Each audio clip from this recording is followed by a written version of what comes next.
Assalamualaikum warahmatullahi wabarakatuh. Di video ini kita akan melihat secara lebih detail lagi tentang cropping tool yang ada di develop modul Adobe Lightroom. Crop tool itu berada di atas basic panel. Jadi di atas basic panel itu ada toolbar. Ini toolbar, dan crop tool itu berada di pojok kiri dengan simbol persegi panjang garis putus-putus.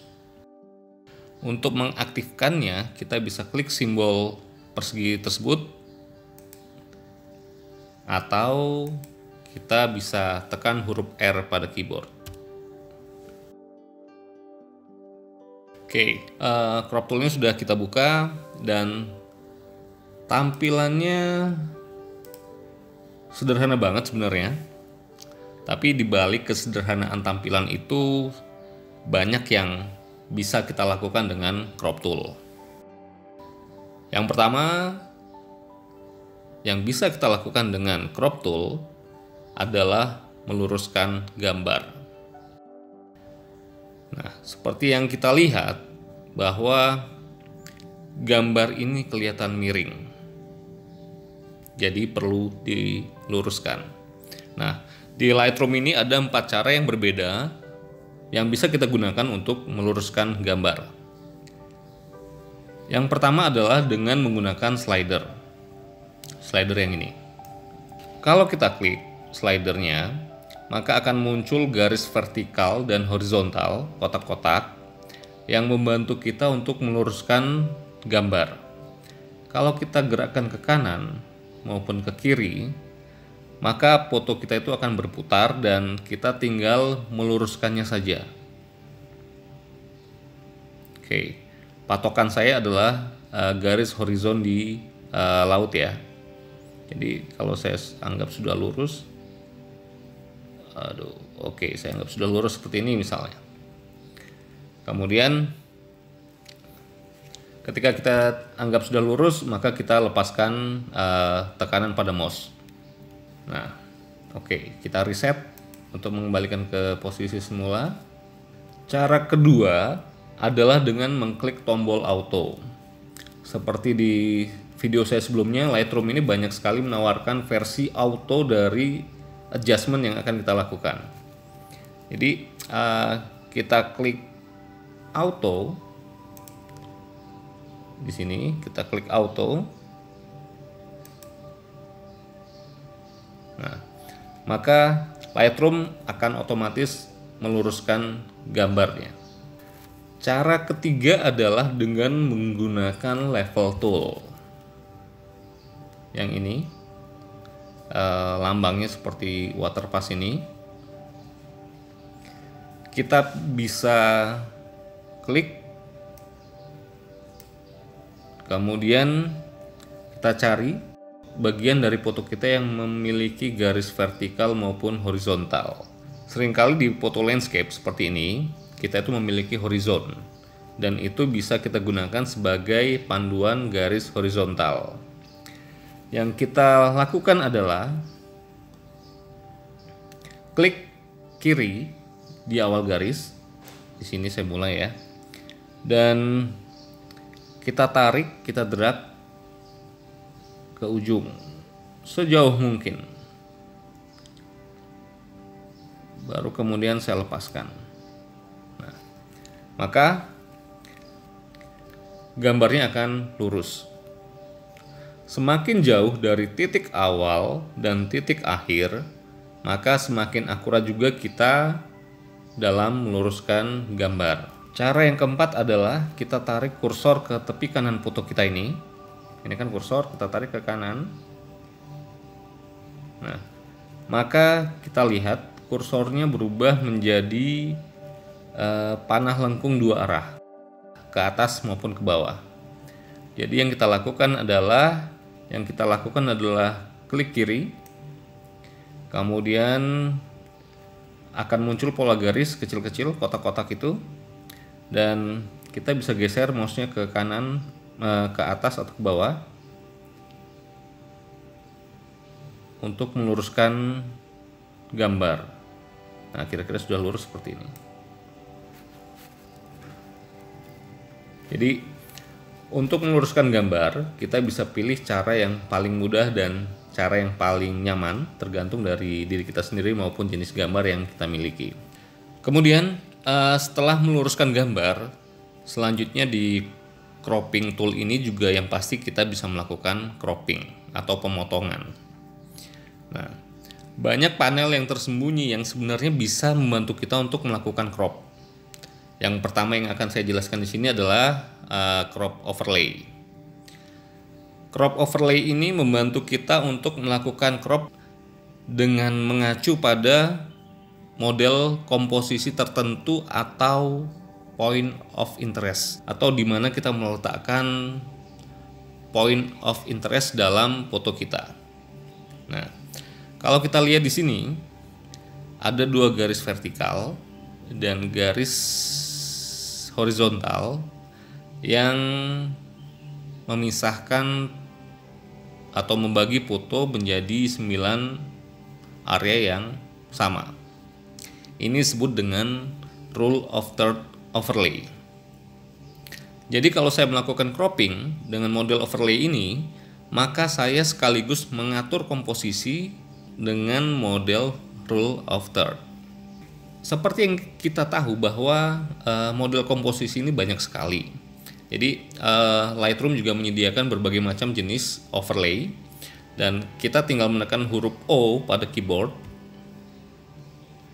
maka overlay-nya akan berubah. Tadi rule of third, dan sekarang adalah garis diagonal yang membagi gambar juga seakan-akan menjadi 3 area, atas, tengah, bawah, kanan, tengah, kiri, gitu loh. Kemudian saya tekan O lagi, maka akan muncul garis vertikal dan garis horizontal yang membagi gambar menjadi 4 bagian sama besar. Saya tekan O lagi, akan muncul pola segitiga. Nah, jadi pola segitiga ini bisa kita ubah juga titik fokusnya. Titik fokusnya kan di pertemuan antara 2 garis kan, yang ini dan yang ini. Titik ini bisa kita ubah dengan menekan Shift sambil menekan O. Ya, maka point of interest-nya juga akan berubah. Kemudian saya pindah ke overlay selanjutnya. Ini adalah kalau nggak salah golden ratio, mirip dengan rule of third tapi hanya berbeda komposisi pembagian luasannya. Saya tekan O lagi. Ini ada model spiral. Untuk model ini kita juga bisa pindahkan point of interest-nya. Point of interest dari model spiral ini berada di titik sentral dari spiralnya. Kita tekan Shift sambil O, maka point of interest-nya juga akan berubah. Oke. Kemudian saya tekan lagi O, maka akan muncul semacam garis bantu untuk mengcrop. Disebut juga crop line, yaitu aspek rasio dari foto. Nah, di sini ada 5x7, 4x5. Kita juga bisa tambahkan crop line ini. Caranya adalah, jadi kita klik tools, kemudian crop guide overlay, dan choose aspect ratio. Jadi kalau kita klik, kita checklist di sini, maka crop line yang baru itu akan muncul di layar utama kita. Kalau kita mau menghapusnya ya tinggal di untick saja. Oke.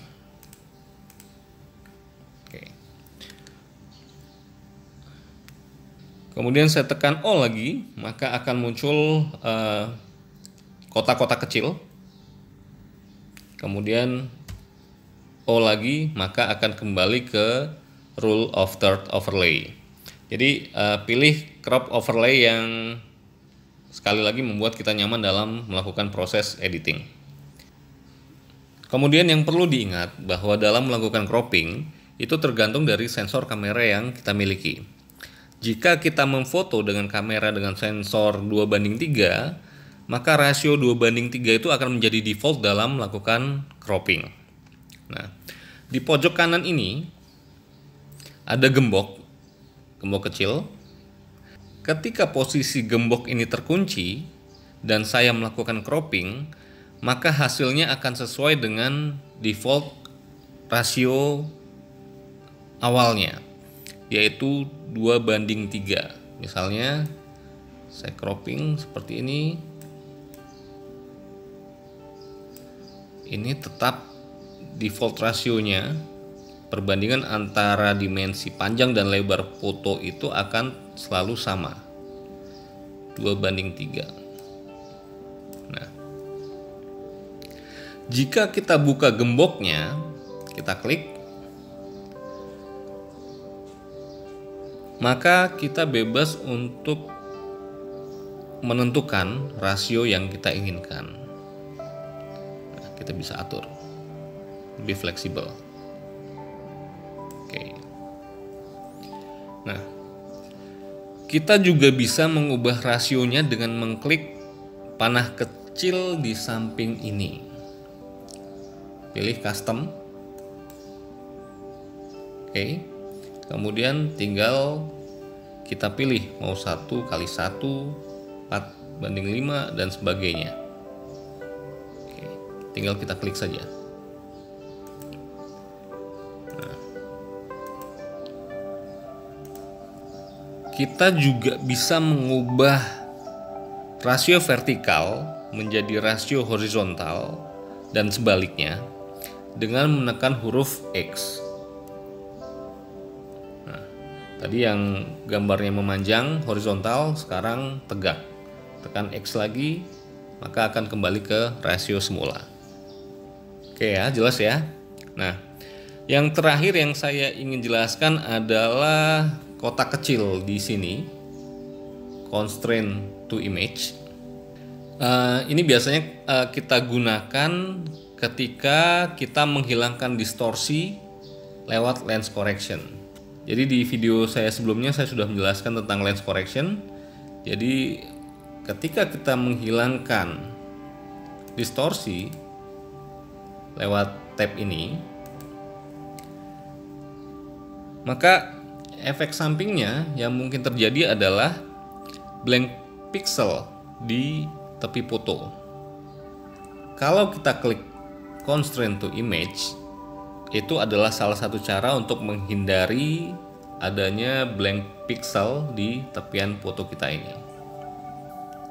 Cara yang lain itu adalah dengan menggunakan angle tool atau crop frame tool.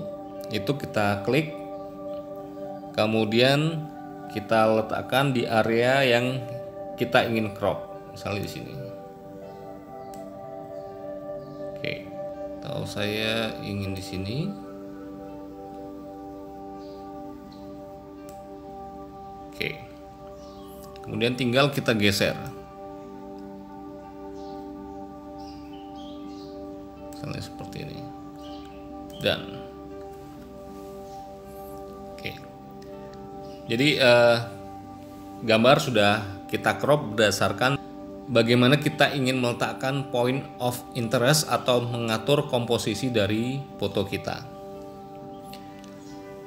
Oke, sekian yang bisa saya sampaikan tentang cropping tool. Semoga sekali lagi yang saya sampaikan ini bisa bermanfaat.